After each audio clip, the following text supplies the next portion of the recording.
tunamshukuru Mwenyezi Mungu Subhanahu wa Ta'ala na kumtakia rehema na amani kipenzi chetu nabii wetu Muhammad sallallahu alaihi wasallam. Leo biidhni Mola Subhanahu wa Ta'ala tutaweza kuhusia nukta muhimu ambayo ni katika malezi ya Kiislamu, dini ambayo imekuja kuelekeza watu kutoka katika su'ul muamala ila katika muamala mbaya mpaka ila al-muamala hasana, mpaka kuelekea kwa mambo mazuri. Dini ya Uislamu ni dini ambayo kwamba imeshika mashiko yote ya maisha ya mwanadamu. Kila nyanja ambayo kwamba utakaendea, basi utapata Uislamu ushatangulia na kuzungumzia yale ambayo kwamba yanafaa mwanadamu kuyafanya. Ndugu Waislamu, leo tutaishi na hadithi ya Bwana Mtume Muhammad sallallahu alaihi wasallam inayosema, man satara musliman satara Allahu yawm al-qiyamah. Yeyote ambaye kwamba atakayemstiri Muislamu, basi Mwenyezi Mungu Subhanahu wa Ta'ala ataweza kumpa stara yake katika dunia na akhera. Jambo hili ndugu zangu Waislamu ni miongoni mwa mambo ambayo kwamba binadamu wa leo au Muislamu wa leo au muumini wa leo ama mtu wa kawaida wa leo basi hachukulii uzito katika kuyazungumza. Stara katika mambo ambayo kwamba yanafaa sipiriwe ni wajibu, ni miongoni mwa akhlaq islamia, ni miongoni mwa tabia ambayo kwamba tulivyofunzwa na Bwana Mtume Muhammad sallallahu alaihi wasallam na Qur'an haswa imetangulia kutueleza. Kama alivyosema Rasul sallallahu alaihi wasallam, hadithi mara nyingi huitaja, innama bu'ithtu liutammima makarim al-akhlaq, hakika mimi nilitumilizwa kwa ajili ya kutekeleza tabia ambazo kwamba ni nzuri. Na miongoni mwa tabia nzuri katika muumini ya Muislamu ni kushughulika mambo kwamba yanahusu yeye, kutoshughulika na mambo kwamba inahusu maisha ya watu wengine. Alisema Mwenyezi Mungu Subhanahu wa Ta'ala jalla jalaluhu, nasema innal ladhina yuhibbuna an tashia al-fahisha fil ladina amanu, hakika wale ambao kwamba wanaopenda kuenea uovu ama kuwataja watu katika ubaya kwa wale ambao kwamba waliamini, basi watapata adhabu kali sana mbele ya Mwenyezi Mungu Subhanahu wa Ta'ala. Wale ambao kwamba wako tayari kuchukua muda wao kwa ajili ya kutaja mapungufu ya watu na wanayataja katika hali ya ubaya, katika njia ya fedheha, basi Mwenyezi Mungu Subhanahu wa Ta'ala anawaandalia kwamba watapata adhabu kali mbele ya Mwenyezi Mungu Subhanahu wa Ta'ala, si akhera pekee yake, fi dunya wala akhera, watapata adhabu hiyo hapa duniani na mbele ya Mwenyezi Mungu Subhanahu wa Ta'ala. Ayuha almuslimun, ndugu zangu Waislamu, jaa sunna nabawiyya, imekuja katika sunna ya Bwana Mtume Muhammad sallallahu alaihi wasallam, imekuja katika hadithi sahihi ya Bwana Rasul sallallahu alaihi wasallam anasema kuna swahaba mkoma anaitwa Hasan, anasema kwamba alimuona mtu akifanya tendo la zina ama alimuona mtu akiwa katika fahisha, akaenda kwa Bwana Mtume Muhammad sallallahu alaihi wasallam kwa njia ya kushtaki ama kumweleza Bwana Mtume Muhammad sallallahu alaihi wasallam. Mtume Muhammad sallallahu alaihi wasallam baada ya kumsikiza akasema ya Hasan, law satartahu bithawabi, akamwambia lau kama ungemstiri ya Hasan, mapungufu ulimuona, makosa kama ulimuona akifanya, lau kama ungemstiri hata kwa nguo yako peke yake, basi ingefaa kwako. Je, anaenda kwa Bwana Mtume sallallahu alaihi wasallam, anamweleza huyu amekuwa ndani ya madhambi na ana ushahidi kwamba anamuona kwa hivyo, akamshtakia kwa Bwana Mtume sallallahu alaihi wasallam. Mtume sallallahu alaihi wasallam akamwita kwa jina, akamwambia ya Hasan, lau kama ungemstiri hata kwa nguo yako tu, yani ungemuona ungechukulia kwamba ni mapungufu katika mapungufu ya binadamu, ukamstiri bila kuja kumsema kwangu, basi ingekuwa kheri kwako. Lakini mangapi ndugu zangu Waislamu, leo watu wayaona mtu anafanya maasi, badala ya kuwa na jicho la stara, basi anakimbia huko na huko, basi akiwa anaeleza. Aina haulai min qawli Nabii sallallahu alaihi wasallam, wako wapi? Tuko wapi katika kauli ya Bwana Mtume Muhammad sallallahu alaihi wasallam? Anasema Mtume sallallahu alaihi wasallam, sitiru Allah, Mwenyezi Mungu Subhanahu wa Ta'ala sitiru, Mwenyezi Mungu Subhanahu wa Ta'ala ni mwenye kustiri. Allah Subhanahu wa Ta'ala sifa yake asatar, anapenda kustiri. Mangapo kwamba tunayafanya mchana na usiku, Mwenyezi Mungu Subhanahu wa Ta'ala anatuona. Alam ya'lam bi anna Allah yara, je, hatujui kwamba Allah Subhanahu wa Ta'ala anatuona? Allah yarana wa yasmuna, Allah Subhanahu wa Ta'ala anatuona usiku na mchana na anatupa stara yake. Kwa hivyo tuko wapi katika sifa ya Allah Subhanahu wa Ta'ala? Je, anastiri katika mapungufu ambayo kwamba tunayafanya mbele yake Mwenyezi Mungu Subhanahu wa Ta'ala?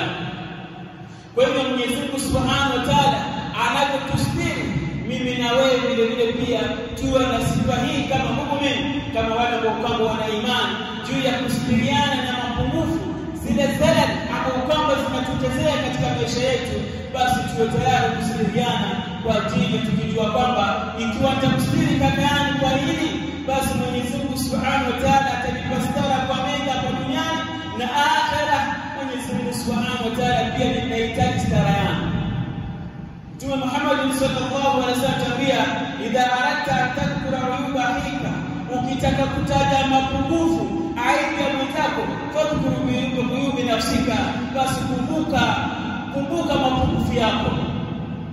Ikiwa unataka kumzungumzia mwenzako kwamba huyu na hili, wamtaja hili waliacha hili, basi kumbuka aibu zako wewe, ambao kwamba wataja mapungufu ya mwenzako wewe huna. Wewe ambao kwamba mtaja kwa ubaya gani uliomuona nayo au usikia, je, wewe hutawahi kupita ndani ya mtihani huo? Hata kama watu hawajui, wewe mwenyewe wajua, bali insana ala nafsihi basira. Ikiwa wewe washtumu kwamba amefanya tendo la zina na wewe pia ushawahi kupitia katika mtihani huo, Mwenyezi Mungu Subhanahu wa Ta'ala akakupa stara, mbona usichukue stara aliyokupa Mwenyezi Mungu Subhanahu wa Ta'ala ukampa mwenzako? Mbona stara kwa Mwenyezi Mungu Subhanahu wa Ta'ala akakupa, mbona usiwezi kumhurumia mwenzako ukampa stara? Kwa hivyo Rasul sallallahu alaihi wasallam alituambia, angalia falsafa ya Rasul sallallahu alaihi wasallam kwamba ukitaka kutaja mapungufu ama aibu ya mwenzako, fadhkuru bi nafsika, basi kumbuka pia una mapungufu, ama tangulia kutaja mapungufu yako, ama taja aibu zako. Taja aibu zako mwanzo, ndio waanze kukimbilia aibu za wenzako. Kwa hiyo Mtume sallallahu alaihi wasallam anatuambia kwamba al-muslim akhul muslim, Muislam ni ndugu yake Muislam. Al-muslim akhul muslim, Muislam ni ndugu ya Muislamu kiimani. La yadhlimuhu, usimdhulumu. Kuna baadhi ya Waislamu na hata wasio Waislamu wanaweka dhulma kwa wenzao. Mtu anamdhulumu kwa kashfa, anampatia kwamba huyu alifanya hili na lile, wallahi na huwa karibu minhu, na yeye mwenyewe yuko mbali, hata alijua watu wake walimsho wake, lakini akawa anajieleza kwa njia ya kasi, na ajua kwamba Mwenyezi Mungu Subhanahu wa Ta'ala yasma'u wa yara. Mwenyezi Mungu Subhanahu wa Ta'ala huwasikia na huwaona. Wallahi kullu shay'in shahid, Mwenyezi Mungu kwa kila kitu ni shahidi. Kwa hivyo akiwa anakimbia na maneno anamdhulumu, anafanya defamation of character, anamharibia jina kwa ajili ya kutaka kuna maslahi fulani ambayo kwamba anayapata, anamchafua jina lake na heshima yake kwa ajili ya ardhi ya dunia, kwa ajili ya kutaka maisha ya dunia. Hiyo ni nini? Ni kwa sababu ya kutaka maisha ya dunia. Hakumbuki kwamba kuna siku atamrudia Mola wake Subhanahu wa Ta'ala. Mtume sallallahu alaihi wasallam atuambia kwamba waman kana fi hajati akhihi, yule ambaye kwamba atakuwa na haja na mwenzake, anataka mwenzake kumsaidia, Mwenyezi Mungu Subhanahu wa Subhanahu wa Ta'ala ana haja kumsaidia mja ikiwa mja huyo yuko tayari kumsaidia mja mwenzake. Ndugu Waislamu, Mtume akasema kwamba man satara musliman, yeyote kwamba atakayemstiri Muislamu kwa mapungufu aliyonayo, satara Allah yawm al-qiyamah, Mwenyezi Mungu Subhanahu wa Ta'ala atamstiri. Wa man faraja, yeyote kwamba atakayemtolea mazito mwenzake, yani mwenzake ana matatizo, ukayabayani matatizo mpaka ukashughulikia kwa matatizo yake yakiondokea ama yakapungua, Mwenyezi Mungu Subhanahu wa Ta'ala atampa faraja fi dunya wal akhirah. Ndugu Waislamu, safari ya akhirah ni safari ya muhimu ambayo inataka istidadi sana muhimu, na istidadi yenyewe ni amali salihah, matendo mema.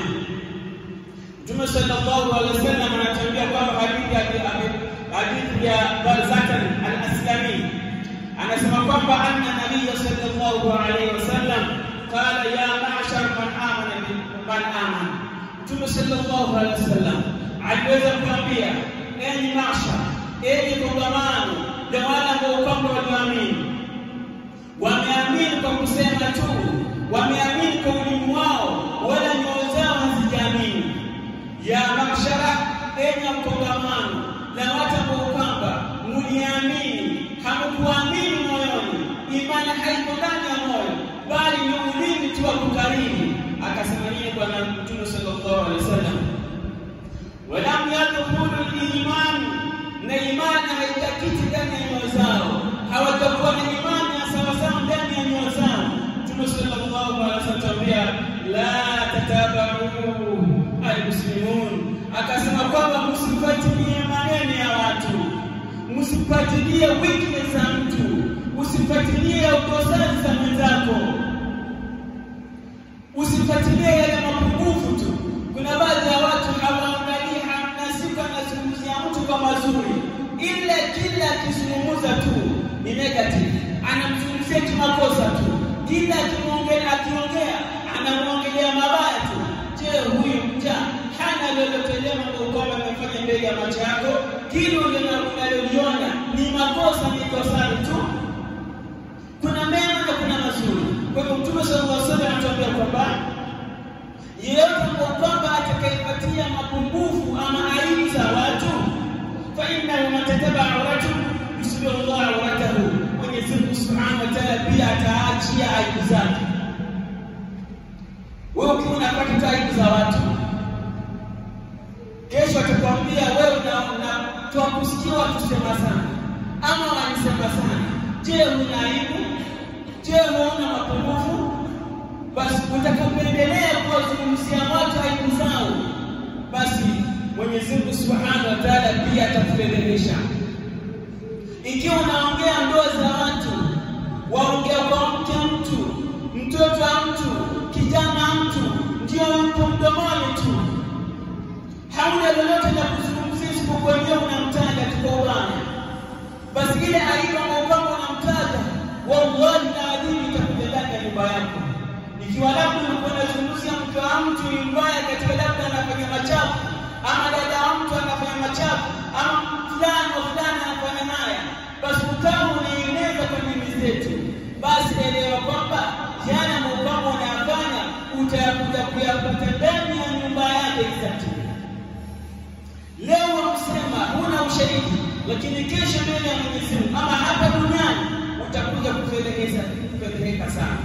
Wangapi kwa kwamba tuna mifano mingi ambao kwamba tumeziona ima kwa macho au kwa mtandao au kwa watu kusema fulani kamsimizia fulani kwamba ni mbaya katika hali hii, basi mtoto wake ndio ameshika katika hiyo ile fedheha ambayo kwamba alimtia kumfedhehesha mtu fulani na Muislamu wake, ile fedheha imerudi ndani ya nyumba yake kwa ushahidi wa Bwana Mtume Muhammad sallallahu alaihi wasallam.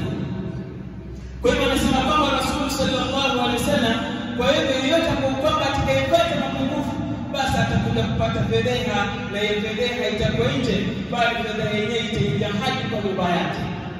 Waqala sallallahu alaihi wasallam, anasema kullu man adam, kila mwanadamu, kila sisi sote ni binadamu, kullu man adam khata, kila mwanadamu yakosea.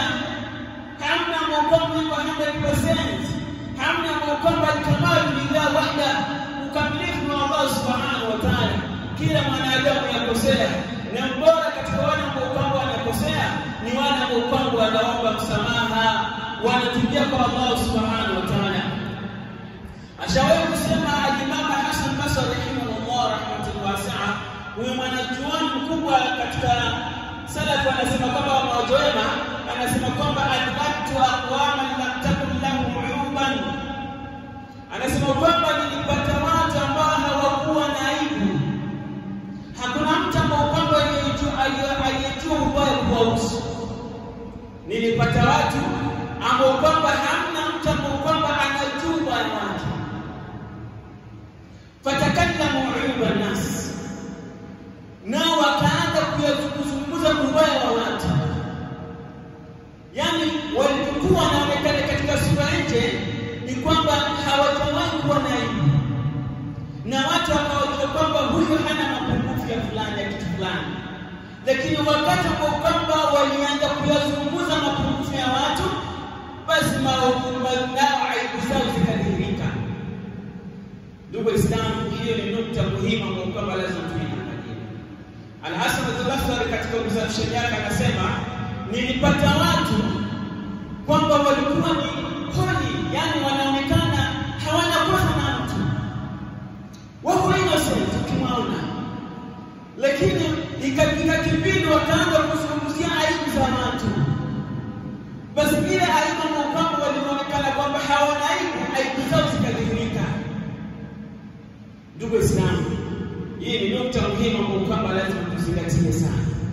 Akasema kwamba watu kama wanakana tilamu ulum, na anasema kwamba nilipata watu ambao walikuwa na aibu, walikuwa na mapungufu ya watu wasema, lakini wakanyamazia mpaka watu wakadhani kwamba wao hawana aibu yoyote. Ndugu Waislamu, ni muhimu sana kuzingatia nukta kama hizi ambazo zitatuelekeza mbele kwa Mwenyezi Mungu Subhanahu wa Ta'ala. Pamoja kando na watu kuzungumza aibu, watu wengi sana siku hizi wanajiweka wanakosea Allah Subhanahu wa Ta'ala, kisha wanajiamini. Mtu anafanya madhambi, kosa ambalo ni kosa kweli, lakini haridhiki kwamba amefanya jambo hili mfaraghani, yani bila mtu kumwona, lakini anajipost, anapiga simu selfie, anatupa kwa mtandao. Ulimwengu mashariki na magharibi katika Facebook wote wanamjua, na anajifahari namna alivyokuwa na siku bora katika maisha yake kwa kwamba itabiliki. Watu wakawa na like, wakiwa na comments, yeye anasikia nimepata comment kadha wa kadha wa kadha, nimepata like kadha wa kadha. Hivyo ndivyo mwanadamu aliyofika. Sitara hiyo Mwenyezi Mungu kamstiri, wewe waweka wazi. Famadha tantadhir, unatarajia nini mbele ya Mwenyezi Mungu Subhanahu wa Ta'ala? Suila al-Hakim, aliulizwa hakim mmoja swali, limadha an-nas la yarawna uyubahum kama yarawna uyub al-akharin. Mmoja katika mahakimu aliweza kuuliza swali nzito hili, akauliza, mbona watu ambao wana makosa wanapenda sana kuona wenzao kwamba wana makosa wao hawana? Kwa nini watu ambao kwamba wana makosa wanaacha makosa yao, wanakimbilia kuyataja mapungufu ya watu? Akawajibu akasema kwamba al-anna insana ashirun nafsahu, akasema hakika mwanadamu anapenda sana nafsi yake, yani anaona yeye anakosa. Yani mwanadamu anajiona yeye mkamilifu, yeye ni msafi kama pamba, yeye hana mapungufu, lakini yuko tayari sana kukimbia na nyama za wenzake. Akasema kwamba wala ashku la yara bilubahu, na mtu ambaye anajipenda mara nyingi haoni mapungufu yake. Kwa hivyo hadithi ya Rasul sallallahu alayhi wasallam ya mwisho ambayo kwamba tumaliza hotuba yetu, anasema Rasul sallallahu alayhi wasallam, kullu ummati mu'afa, umma wangu wote watakuja kusamehewa katika makosa yao na mapungufu yao, illa al-mujahirin, isipokuwa wale ambao wanafanya mambo